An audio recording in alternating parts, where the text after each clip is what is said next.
This chat today follows a previous conversation that we had with Christophe Duby, IOC's Olympic Games Executive Director. The IOC, as most of you know, is one of our founding members, along with other Swiss universities and business schools, forming the International Academy of Sports Science and Technology, the AISTS. I'm also very happy to welcome Tina Sharma, a fellow AISTS alumni who will host the session with Pierre. Tina is a former news anchor and currently works with the International University Sports Federation. Tina, Pierre, the floor is yours, and I wish everyone an excellent session. Thank you very much, Andrea. Thank you to AISTS and most of all to Pierre for joining us today. I would also like to thank all our participants. It's absolutely delightful that we had so many of you joining us from various parts of the world. So let's get started. First and foremost, what are we here to talk about today? The IOC President, Thomas Bach, recently stated that the IOC and the Tokyo Olympic Games Organizing Committee are looking at ways of simplifying the Tokyo Games in 2021 to meet the challenges that have been posed by the global coronavirus pandemic, which in turn have forced the postponement of the Games in the first place.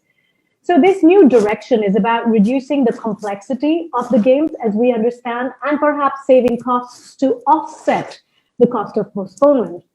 How exactly is this being done at an operational level? What are the structures that have been set up and put in place to do this? And how is this going to play out over the next 12 crucial months?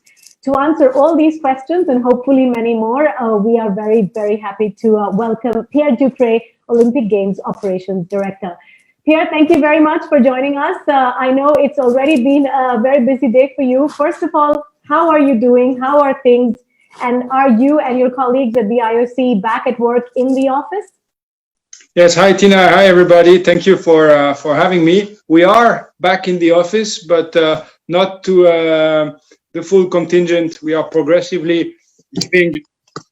Sorry about that. No worries. We are progressively returning only with 30% of the contingent as we are moving forward. So there's a number of us in the office, but still a larger group of people that are connecting remotely. So we are building on the learnings from this entire period where everybody had to work together to ensure that we continue to be hopefully as efficient in that slowly returning to the office mode. Yeah, it's interesting that you say the learnings that we've had from this period, because we really have had a few, and I'm going to ask you about that as well as we go along, because there's so many things that we might change about the way we work from what we've learned in these last 3 or 4 months. But before I do that, I'd just like to tell our participants that they are also very welcome to join us with their questions. So please have a look at the bottom of your screen. There are 2 boxes. One is the chat box and the other one is the Q&A box. So if you have a specific question for Pierre, please make sure you put that question into the Q&A box and not the chat box, because we'll constantly be looking at the Q&A box, and towards the end of the session, we are going to be very happy to take your questions. So Pierre, let's get started with the most important question of them all. How exactly are you planning the next 12 months? We hear about some sort of repositioning, we hear about replanning. Can you tell us exactly how the IOC and the organizing committee are approaching now the summer of 2021? Yes, well, I think you already put something important, which is that it's the IOC, it's the organizing committee, but it's very much a teamwork. We have working with us, of course, all the international federations, the NOCs, the marketing partners, the broadcasters. On the Japanese side, the Japanese government, the Tokyo Metropolitan Government, the organizing committee, of course, the IPC. It's very much of a team effort that had to come together more than ever before over the last few months to put together what you discussed with Christophe last time, which is ultimately a decision to postpone, and now to implement this postponement, because the decision was very complicated, but the actual delivery of a postponement, which is not something that's ever been done before, is clearly a very large undertaking with many deliverables, many variables that we need to handle, and is really an effort that needs to bring together everyone. And I would say the first job that we have is ensuring that we can all work in a very transparent manner, receiving input from all the key stakeholders, because we can only deliver a successful and safe, which is really our ambition, postponed edition, if everybody is on board with the directions we are taking. So how do you get everyone on board? Because you just listed off so many stakeholders just now in your answer, and I'm sure there are more. That's a lot of stakeholders to be bringing onto the same page, trying to get everyone on board. How are you doing this? I understand that there's some sort of guiding principles that you have defined to go forward. Tell us a bit more about that. Yes, you're right. A couple of weeks ago, through our executive board, we validated a number of principles which underpin the entire process, trying to make sure, as we are navigating through the next steps of the postponement and the implementation of the new delivery plan, we can refer back to those guiding principles. We also validated what are the key messages around this edition of the games. What does it represent to have to postpone the games, and how we will present these games, which will take place in 2021. So it's really about how you align all of the partners around the same messages, making sure everybody feels that those positions, those messages are also their own position, and then getting input from them when this needs to be evolved. I mean, you asked how we're keeping everybody in the loop. I think there's no miracle solutions here. It's very much what we are doing right now, video conferences, exchanges, hours spent to present, explain, receive input from the stakeholders. No later than last week, we had a number of calls with international federations, NOCs, partners, broadcasters, press agencies. All of the different partners needs to be at the table with us to work through the possible next steps together, ensuring that we all feel the destination we are taking is the right one. Okay, so in terms of defining these next steps, I understand that it's a collaborative effort, as you said, but could you give us an example of, say, one of these principles, which is then adapted into actual operational next steps that some of your stakeholders will then adopt? Yes, I mean, the first principle, first and foremost, we want to make sure that we protect at any cost athlete-related elements and sport.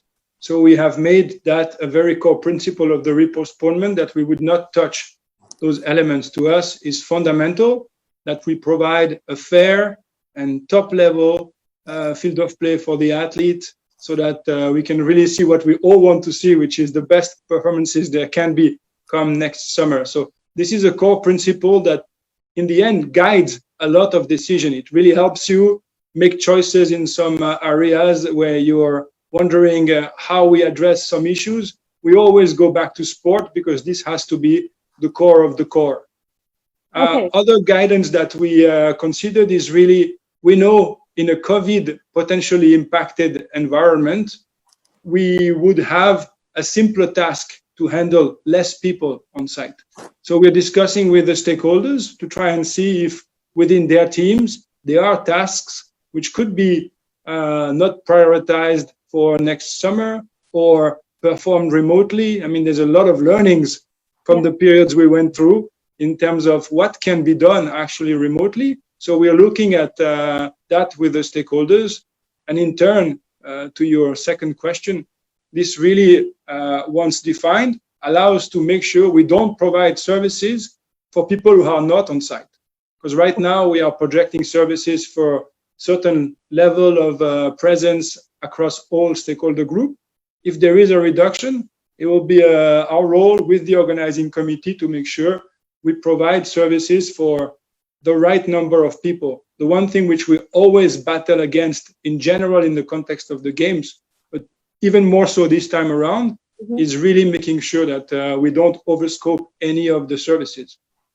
Yes, that absolutely makes sense in this current environment, and not really knowing what the situation is going to be 1 year from now. And we'll get to some of those specifics in a little while, Pierre.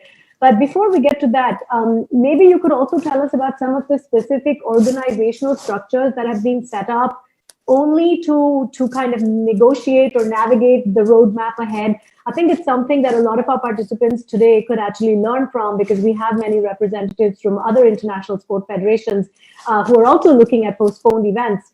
So what are some of the structures that can be set up to try and create this roadmap? Yes, no, that's very important when you have to navigate through complicated matters and times like we have.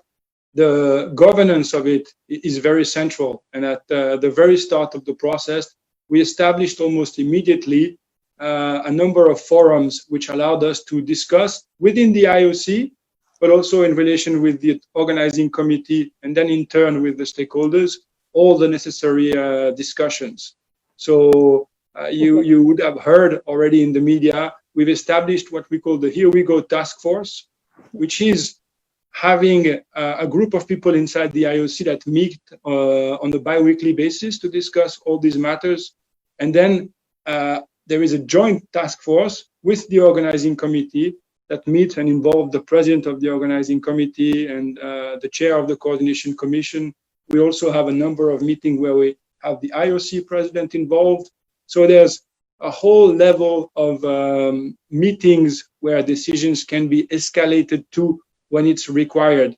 But the reality of this postponement is that day in, day out, several times a day, the central team on the IOC side and on the Japanese side are talking to each other to align, prepare for those forums where we need to make decisions.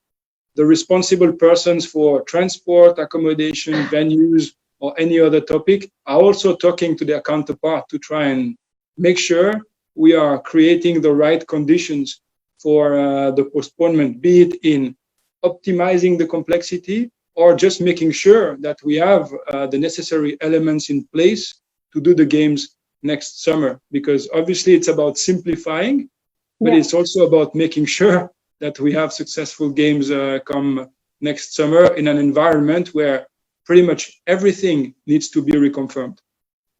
Yes, and you say that a lot of these teams and their counterparts on the Tokyo side are speaking several times a day in certain cases. I was actually going to ask you about that, because even though there is this roadmap that is being defined, the situation being what it is right now, it's still evolving. And I'm sure this is something that also keeps changing as we go along. So have you, in fact, put any specific milestones in place? For example, when do you do the next overall assessment of the situation? Yeah, I think, Tina, one thing which is very important, and you mentioned it, is that the environment is dynamic. I mean, I've been working on the games for 15 years now, I think, and there's one thing I learned is that every day is not exactly how you've planned it to be. And the circumstances that we are going through have only made this even more I would say, real on a daily basis. So we have to align really every day. We have a number of milestones, yes, which are more, I would say, kind of weekly executive calls or joint steering committees, which are sequenced in time. We obviously have the IOC session coming July 17, where there will be a report from the organizing committee and from the activities we are performing. Okay. We're having a coordination commission at the end of September, where a number of things also will be looked through. So there are bigger milestones which are probably more public than others. Mm-hmm. But in general, really, we have hundreds of milestones across many different fields of activities that we need to monitor and enable on a daily basis. So this is one of the challenges that we have. There are a lot of moving pieces when you do an exercise like this one. And we need to stay on top of them in close relationship with the organizing committee and all of the different stakeholders, especially inside the movement, which plays such a critical role in games delivery, like international federation or national Olympic committees. Yeah, and staying on top of this situation is, so how different is it really to what you would be doing in a normal, if we can call it that, 12 months leading up to the games? Is that really the main difference then, Pierre? The fact that you're having to constantly monitor, reassess, reevaluate, and maybe replan. How different is it to what 1 year to go to the games would look like otherwise? It's an interesting question, actually. I think the big difference is that we have to resecure a number of the core elements of the games. There is always an element of replanning in the games. Something come in the way. I mean, there's so many pieces to this project that you have to be ready day in, day out to alter what was planned as course of action. And that's the essence of the work we are doing with the organizing committee, is provide an environment where this change is possible. Now, obviously, it's a different exercise when suddenly you don't have venues anymore, where you don't have hotels anymore, where all of your major contracts have to be looked at, where your staff is not secured for the next year. So all of these pieces right now is obviously the core focus of the organizing committee in close collaboration with us, to ensure that as soon as possible, we can confirm that we have venues, we have a village, we have a broadcast center, the hotels are available, and that the services that will be provided on security, food, or cleaning are also secured through renewed contract. That's a big undertaking. And I would say once this part of the job is done, and if it is in the end not too dissimilar to what we had planned for the 2020 edition, then you would fall back into what is more of the normal rhythm of preparing for the games. We were quite advanced, and you would have heard our president say many times that Tokyo was the most prepared Olympic Games ever. And if we are able to go back to those basics, secure them, hopefully we can, land back on a position which will be of a more traditional nature, where you prepare and test, finish the test events, which could not take place last spring, and really move into, I would say, the readiness part of the journey, where you discuss with all the stakeholders to make sure we are games ready when the ceremony comes up. Yeah, so I actually have a lot of questions about the readiness and the operational testing and things like that. But before we get to that, we'd like to do a little poll with all our participants, because we know that a lot of you are perhaps representatives of other sport federations, maybe other sport organizations. So let's have a poll right now. You'll see some, yes, there it is. You should see that question on your screen now. We'd just like to know, are you currently involved in the postponement or the cancellation of a sport event? You can just click your answer on your screen right now, and we should be able to get all your answers within a few seconds, hopefully. I'll let you know as soon as. I was going to say yes, Tina, but I'm not allowed to vote. Yes, so. Neither am I, Pierre. If that's any consolation, neither am I. So, shall we go ahead and have a look at the results if we have most of them in by now? Yes, okay, so let's have a look. What do we have? 60% yes. So Pierre, we are speaking to a significant number of our participants today who are listening very closely, because they really need to understand what they can do to plan in the best way possible in this current scenario. Okay, thank you very much for participating in this poll. We'll have a couple more questions for all of you as we go along, but for now, we move. Pierre, do you want to say something about the fact that there's a lot of people here listening today who are actually also dealing with a similar situation, perhaps on a smaller scale? Yeah, I'm not surprised at all. I mean, I think this crisis has shown that a lot of us had to go and change the course of action, reschedule events. And that's why also when we work with all of the partners, we are very mindful that they also have to deal with their own challenges. And when we talk about the sports calendar, which I think Christophe covered in his intervention last time, obviously you have to look at what is the impact of moving one event on all the other events, because pretty much over the last 3-4 months, nothing happened, which means that there is massive effort on rescheduling, and the logic that we are applying in the end is not very different to what a number of federation event owners or franchise owners have to deal with. And we are trying to, of course, speak with all of them out there to understand and share the way this is being done, because clearly there will be a lot of learnings from doing this exercise, and there is still a lot to learn as to how we will deal with the games next summer. A lot of franchise or events are restarting now, and approaches are being chosen left and right. And we are observing, of course, very closely to see what kind of measures is being successfully implemented, what are the key learnings that we could take also from sports progressively coming back on the map. So it's great news that sport is back. You know, we are passionate about sport. So for us, this is very positive. And yes, we know there's a lot of professionals out there having had a very hard time over the last few months, but glad that they took the time to join today, and hope we can get to speak a little bit at the end of the discussion. Yeah, we surely will. I like the fact that you mentioned already that some sport is coming back and there's a lot to learn from that. So I just want to quickly derail the conversation and go back to that. Yes, we're seeing the slow return of live sport a little bit, you know, tentatively right now. Anything particularly interesting or different that has caught your eye, which you would say is a learning about how sport can come back? Well, I think there's many ways sport can come back. We've seen some ways where, you know, and I think the most obvious one is spectator or no spectator.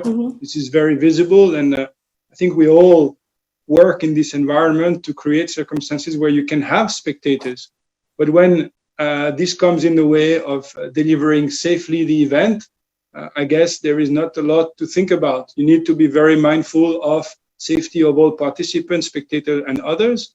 And we've said from day one that we are working very closely with the World Health Organization to make sure we create conditions to have a safe event. So this is the one I would be paying particular attention right now, even beyond the sport.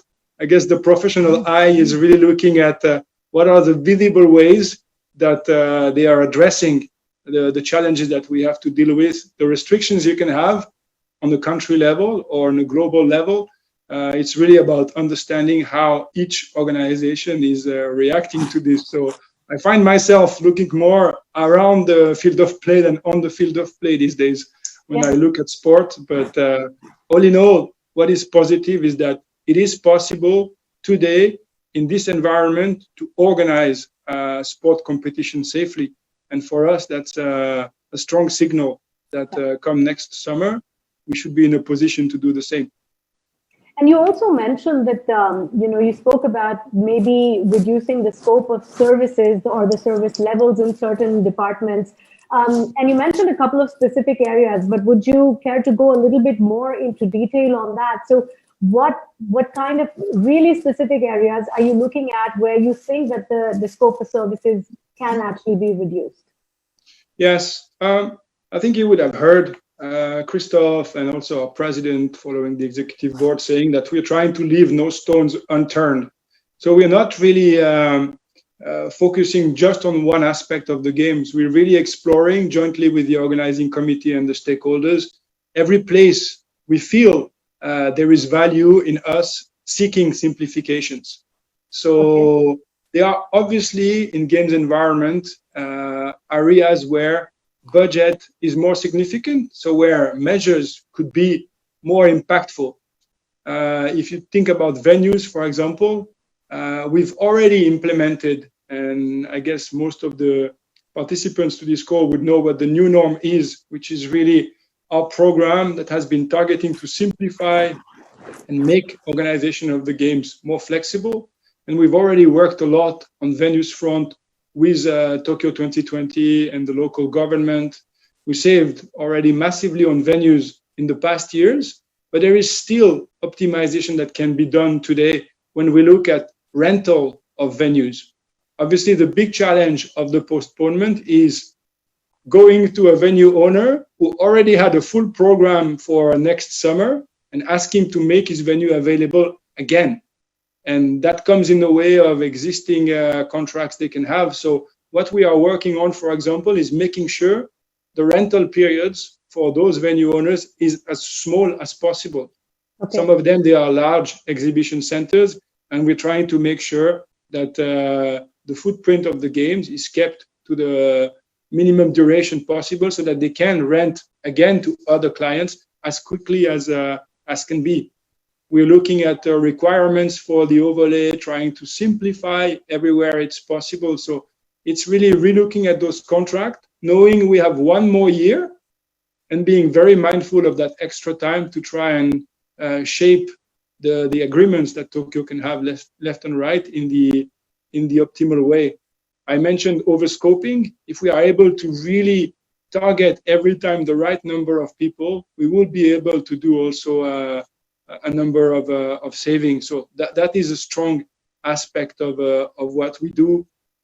We are looking also at what we consider the non-core activities. You know, in context of the games, there is a lot of more cultural activities going on, which are obviously contributing to the atmosphere and the experience, but could still allow the games to be a great success without being as developed or of the same scope. So we're looking at those activities, trying to see if they still make sense or how they can be optimized or downscaled without impacting too much the experience. So we're looking across really, I would say, all elements of the games, with the exception, as I mentioned, of field of play or athlete-related elements, which we certainly don't intend to change unless I would say the health reason or safety would require it.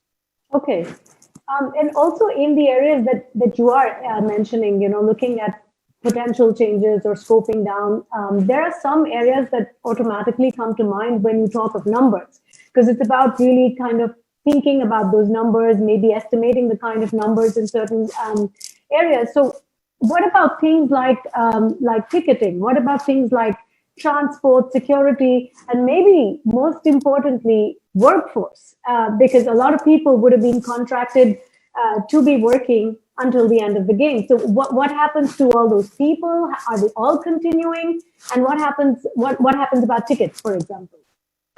Yeah, I mean, those are very interesting areas, Tina, and I think they deserve a little bit of attention, each one respectively. Ticketing, obviously, is a challenging one, but I would say in our context, not as much as one could have thought, because there was a huge appetite in Japan for tickets. So the demand was far larger than the contingent they had. So for the tickets which have not been sold yet, there is a lot of confidence that there would still be appetite come the new opening of tickets. For people who already had tickets, they have full flexibility, which is that they can keep the tickets for the event next year, or they can get refunded. The timing of the refund is different from a stakeholder to another, but the principle was really that if you're not able to go anymore, of course, you should have the opportunity to be reimbursed. So on that front, we were able to move very quickly with the organizing committee to ensure that the conditions have been created to be fair to those who had plans for this summer and will have to postpone them for next summer. It's well understood that maybe when you had time to go, now you won't be able to. But we are pretty confident and hearing a little bit of, feedback that people will want to hold on to their tickets in general in Japan. So let's see when the process is fully implemented, but the conditions have been created to navigate through those complications successfully.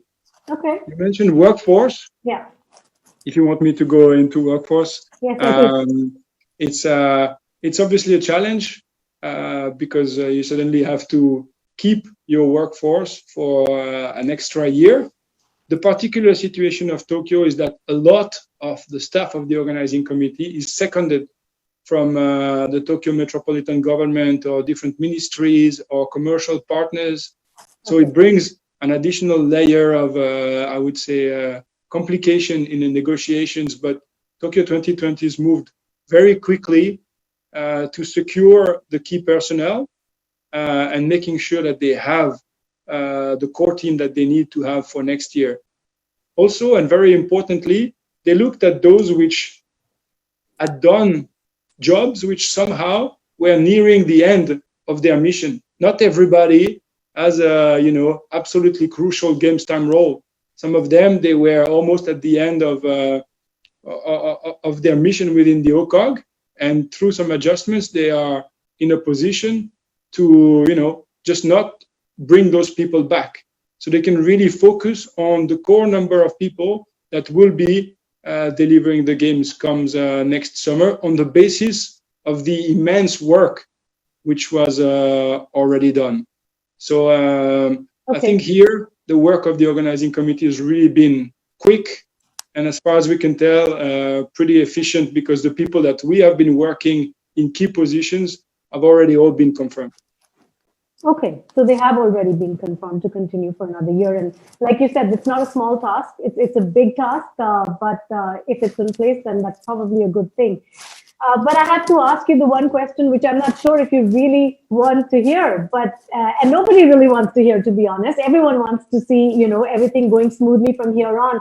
But what if things change again? The fact is that, as we both agreed, things are evolving on a daily basis. What if things change again? Everyone in the sports world, including me and my colleagues, is insecure about what happens next.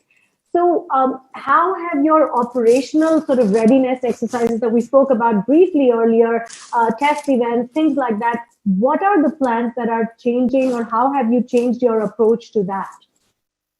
Yeah, I mean, I think everybody on the phone, especially the 60% which have been involved in postponement of events, they understand that the future is not clear exactly as to what environment we will have next summer. So our job as event, delivery professionals somehow is really making sure we are looking at all the different options that we could be facing.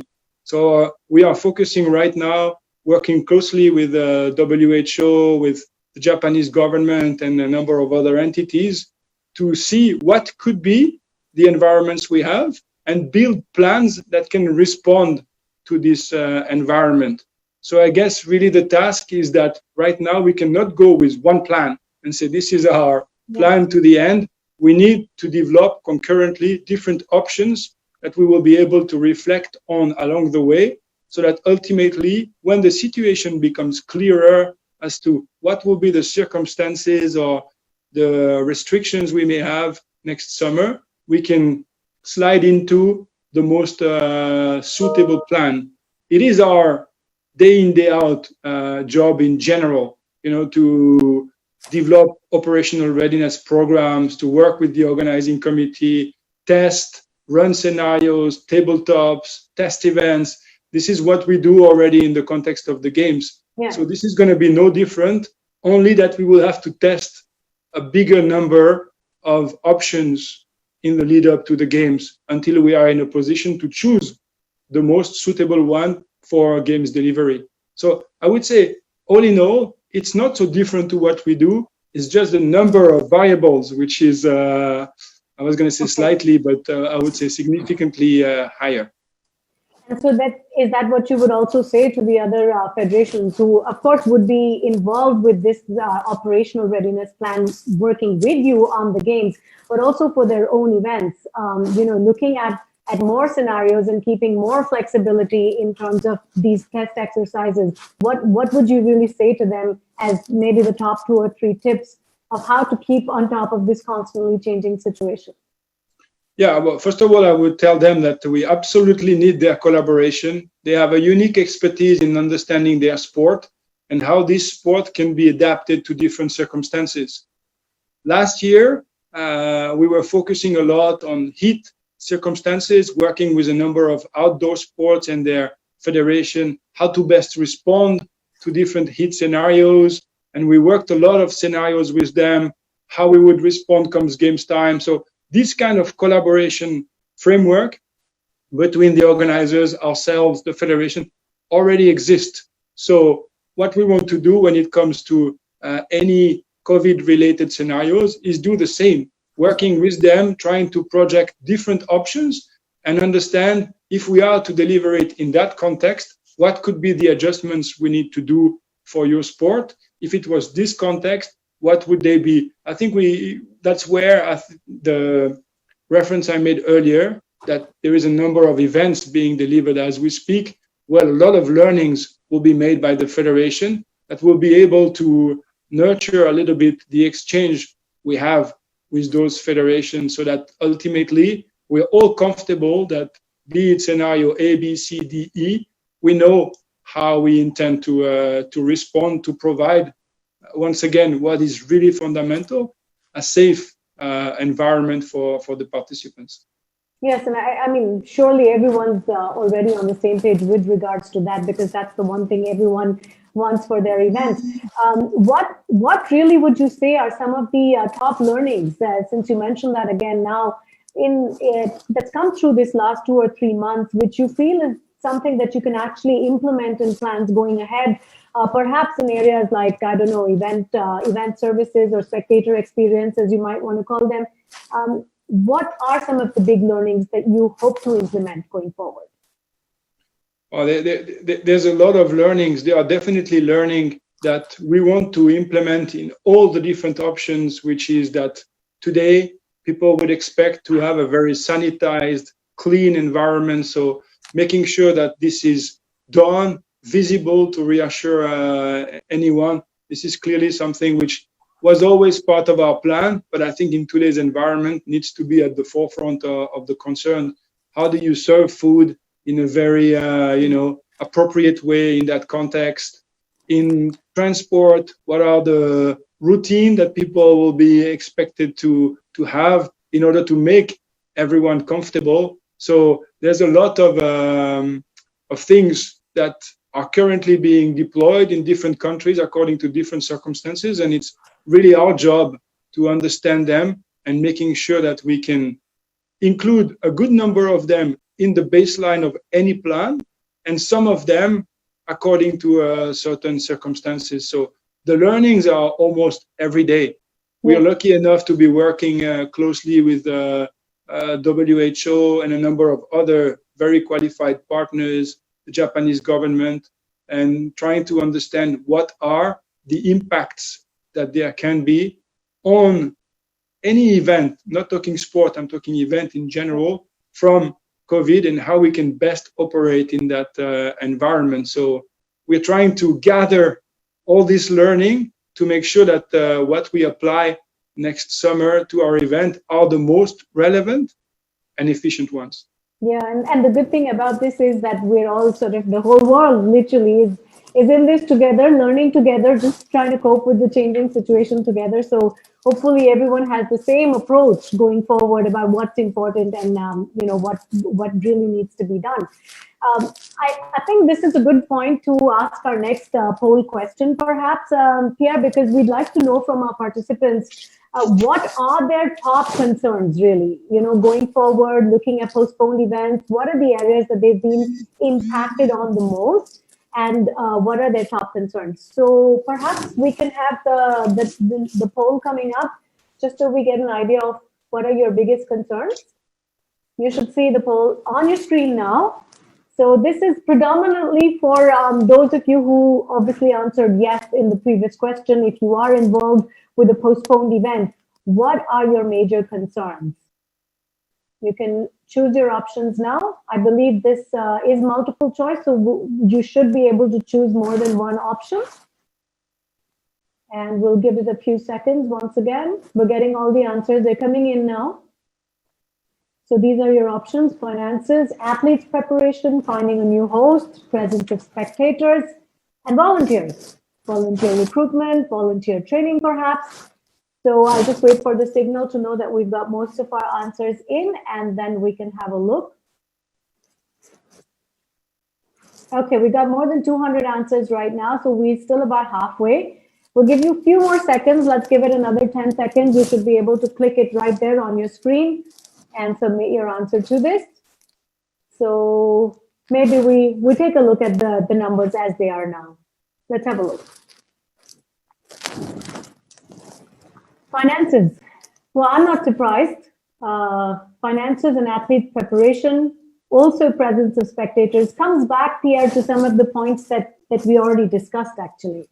What do you make of that? Yeah, I think indeed this is not a big surprise.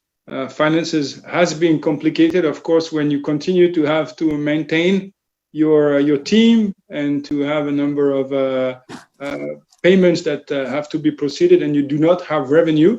This becomes obviously a challenge for everybody. So this has been at the forefront of discussions the IOC has been having with all stakeholders to try and ensure we can navigate through this period as efficiently as possible. And those discussions are continuing and will continue over the coming months. The second point is very important, and maybe we haven't really touched on it until now, but for us, obviously, to plan for the games comes next summer, we need to ensure that the athletes will be able to re-athleticize efficiently and have enough time to consider that they are giving a fair chance to perform as well. And that already starts with the qualification event. We have almost half of the athletes still to qualify. So this is a very important dimension of what we are trying to do over the coming months. So I think those priorities look pretty on point to me. Spectators, I think we spoke about. So that's pretty straightforward. Volunteers is an important aspect, and we are discussing with the organizers in Japan how to best address volunteering, but they still have a lot of people wanting to volunteer. So I think it's more of a matter of making sure you have the right number of volunteers in the right places. Okay. Well, these concerns obviously, they remain as we go forward, as you've been saying, but this is the situation. As they say, you have to play with the cards you've been dealt, and we've all been dealt with these cards. So going ahead, we have to be more flexible. We have to keep cognizant of the fact that things might change again. So that's why I'd like to ask you, Pierre, personally, what is your personal approach to dealing with change? And have you felt any of that change with what's happened in the last few months? Yeah, thank you for that. I'm luckily quite comfortable with change because I think ever since I got into the event industry, it's been constant change happening. So I think all of the people on the line will probably have the same type of profile that this is an environment where you need to be ready to take on any challenge any day. So we're used to change. Now, obviously, the challenge is to make sure in an ever-changing environment, you can find some stability. And where we focus here, I would say at the IOC, is trying to find those moments of stability to be able to progress ourselves to the next level. And trying to decide that for that 1 month, we're going to build on those parameters. Next month, those parameters, you need to break down the change into something that people can actually understand. I find, at least with our team here, that as long as you're able to explain why you pose, what direction you are taking, and why, in general, you can take, I would say, any team to the finish line pretty efficiently. But it takes time to just make sure everybody is on board with the strategy you are taking. But I would say my approach to change is, one, change is a given in our environment, so there's no need to fight it. It's going to come your way one way or the other. And second one is really breaking it down into phases which you feel you can deliver within a certain time frame. Yeah, I think that's something that's a real takeaway for me personally, and to everyone listening, that control what you can right now and finding those moments of stability which you can then build off and then remain flexible to possible future change. That's great. That's something that one can use even in one's personal life, I think. It's probably a good time now to start taking some questions from our participants. I'm going to start opening the questions now, and we'll start taking questions. So we've actually got a lot of questions coming in here, and so I think this is a good one to start with, perhaps, Pierre. Mark Vanderland writes in saying, will the new norm, will it change for Paris 2024 because of the postponement of Tokyo? Paris will have 3 years only for execution instead of 4. And in fact, I'd like to add to that, the Winter Games are also then going to be a lot closer. So how does all of this impact the future games? Yes, thank you. That's a very interesting question. So first of all, the time for Paris is still the same. We haven't taken a year away from their preparation. They still have as much time as they had before to prepare. They just have the Tokyo game a little bit closer to theirs, but their timeline can pretty much stay the same.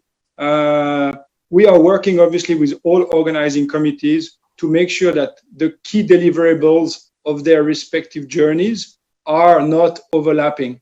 So to the question on Beijing, for example, we are working with Beijing very closely to make sure that we are able to deliver the planned activities without major conflict of interest in the media or of the same resources. So this work started almost immediately after the decision of the postponement, and we are working closely with the Beijing organizers to transform what people could see as a challenge, but that we in the end see much more as a opportunity.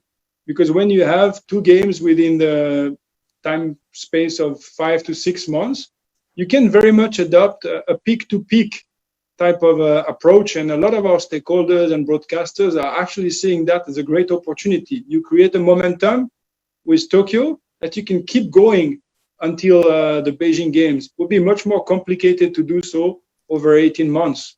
Whereas here, there's a lot that can be done if you take a joint approach on some fronts, and we certainly intend to do that, and we're working with Beijing and Tokyo to try and create that kind of mindset.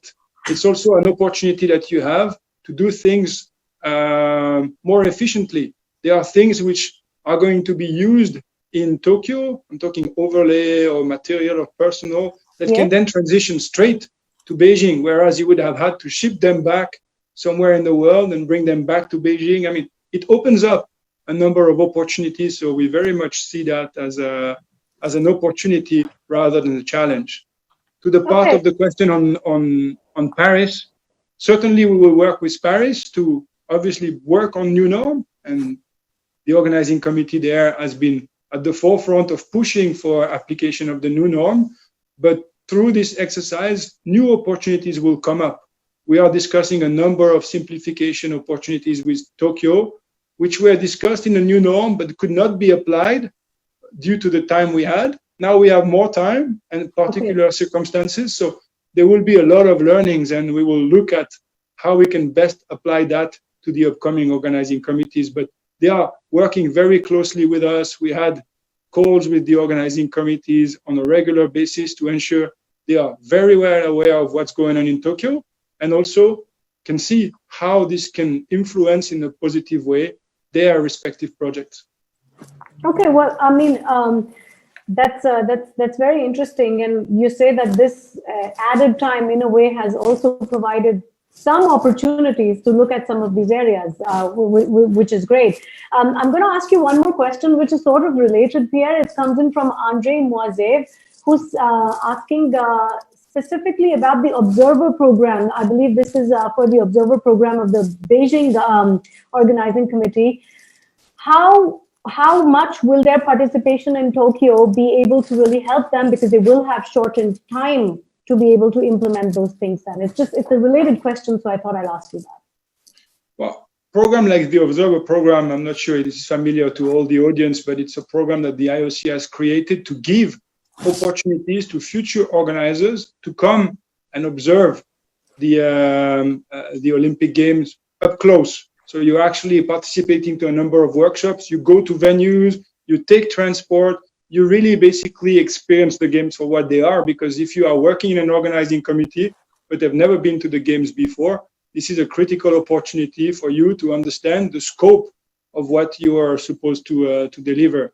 So yes, there will be a little bit less time for the future organizers, and I'm sure you're talking about Paris here, to take into account some of the lessons from Tokyo, but we already had discussions with Paris so that some of the information that they feel is required for their plan already, we can provide through other means. So we're complementing the Observer Program through a number of executive sessions or knowledge transfer sessions on specific areas that we would need to ensure to happen already at this stage rather than in 1 year. But it is a very good question, Andre.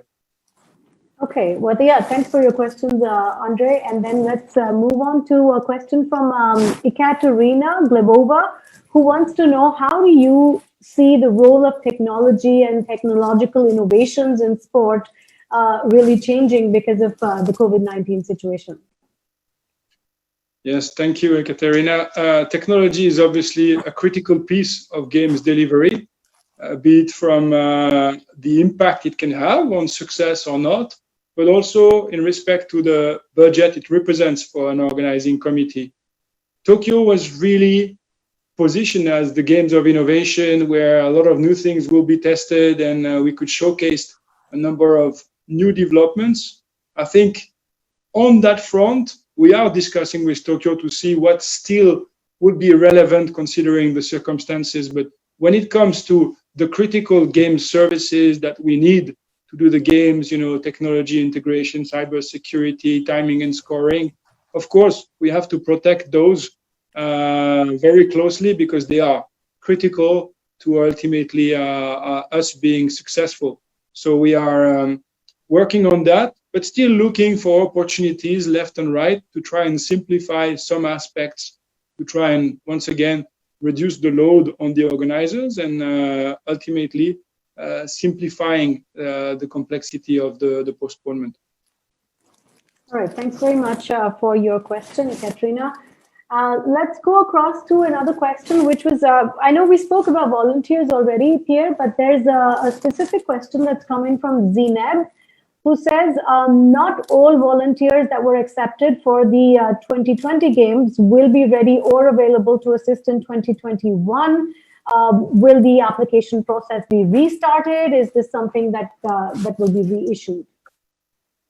Yeah, thank you for that. One of the reasons why, I'm not sure if Christophe explained that at the time, we also felt summer was the best option, is that it allows people who were meant to have free time over the summer to still have free time come next summer. A lot of the volunteers are students, so obviously it was an important factor also for us to consider. We've had some discussions regarding volunteers with the organizing committee. I mentioned it briefly before.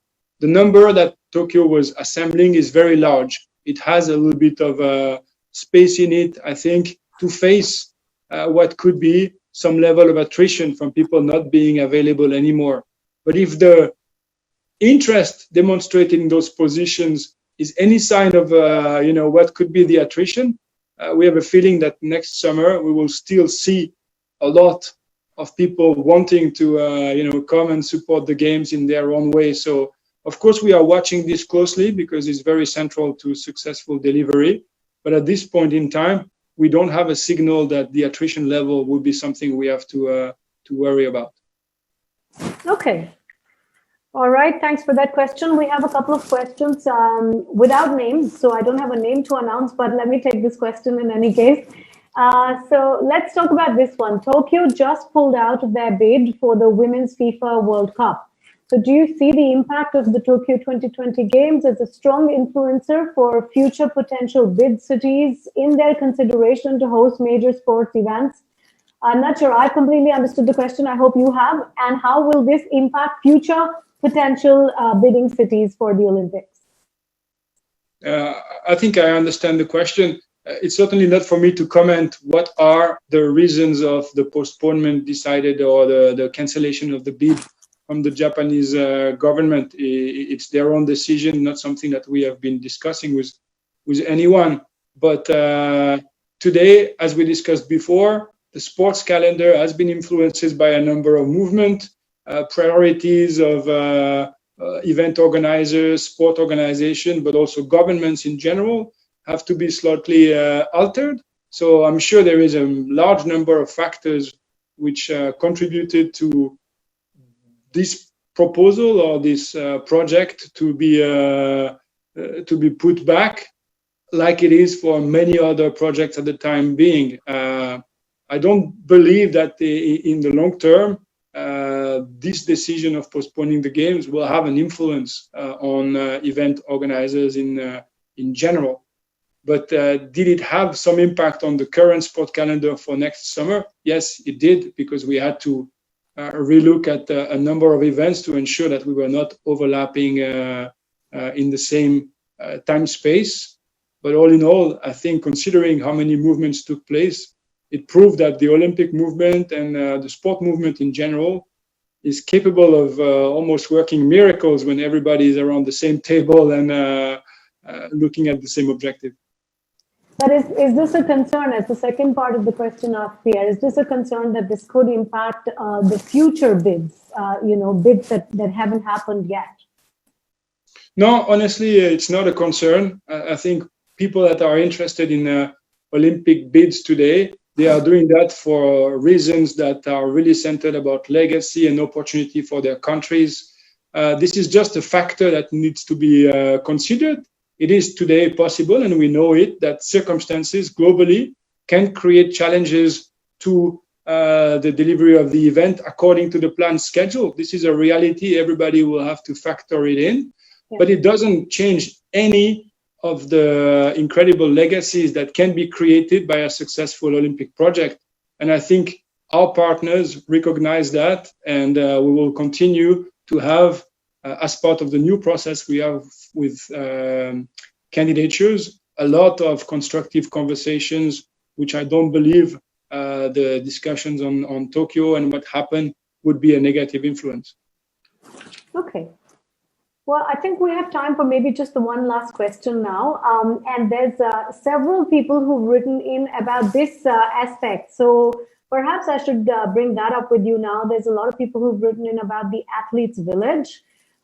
Someone asks, what changes do you envisage making to the Olympic Village to prevent outbreaks in the future or at the time?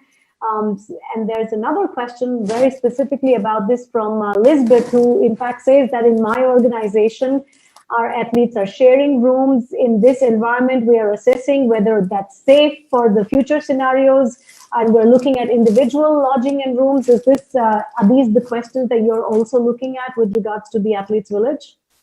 Of course, we have to look at that. If you put health at the center of what you do, you need to be mindful of what will be the right way to host the athletes in the village. First, we are looking at securing the village, and discussions are progressing very well, as you would have heard from the organizers. But this is still something that is being finalized. But inside the village, I'll go back to what I mentioned before, which is the number of scenarios we have to work through. If we are in a scenario where COVID is still prevalent, then we're going to have to make some adjustments into our policies. It is too early to say it will be like this or like that. What we need to create is answers to all the different scenarios so that we can make sure the village is a safe place to be. I mentioned also elements which will be part, in any case, of our plan, and in particular, when it comes to the athlete village, you will want to have the highest level of cleaning, sanitizing. You will want to have policies for management of food and beverage that are impeccable. And all of this we are already working on with the organizing committee, trying to make sure that the, I would say, parameters that give confidence that you are in a safe place and that this is being taken care of in the right way to create a safe environment will be in place no matter what. So on this, we can already work in a very definitive way. On the other aspects, it's really about understanding what are the measures that respond to an evolution that goes in direction A or direction B or direction C. And those scenarios we are obviously discussing with the relevant authorities in Japan, with WHO and a number of experts to make sure we are doing things in the right way. Right. Thanks very much, Lisbeth, for your question. And thank you, Pierre, for your answer, not just this one, but all your answers this afternoon. I would like to thank you on behalf of AISTS for taking your time and really being so open and answering all these questions. And we hope to continue these conversations with you in the days to come as well. And thank you to all our participants as well. Thank you, Tina. Thank you, everyone. It was a pleasure. And yes, wish everyone very well and speak soon, maybe. Yes, and let's hope together all of us in the sports world are able to see some good times, better times ahead. Thank you very much. Thank you all for joining, and thank you, Pierre. Thank you.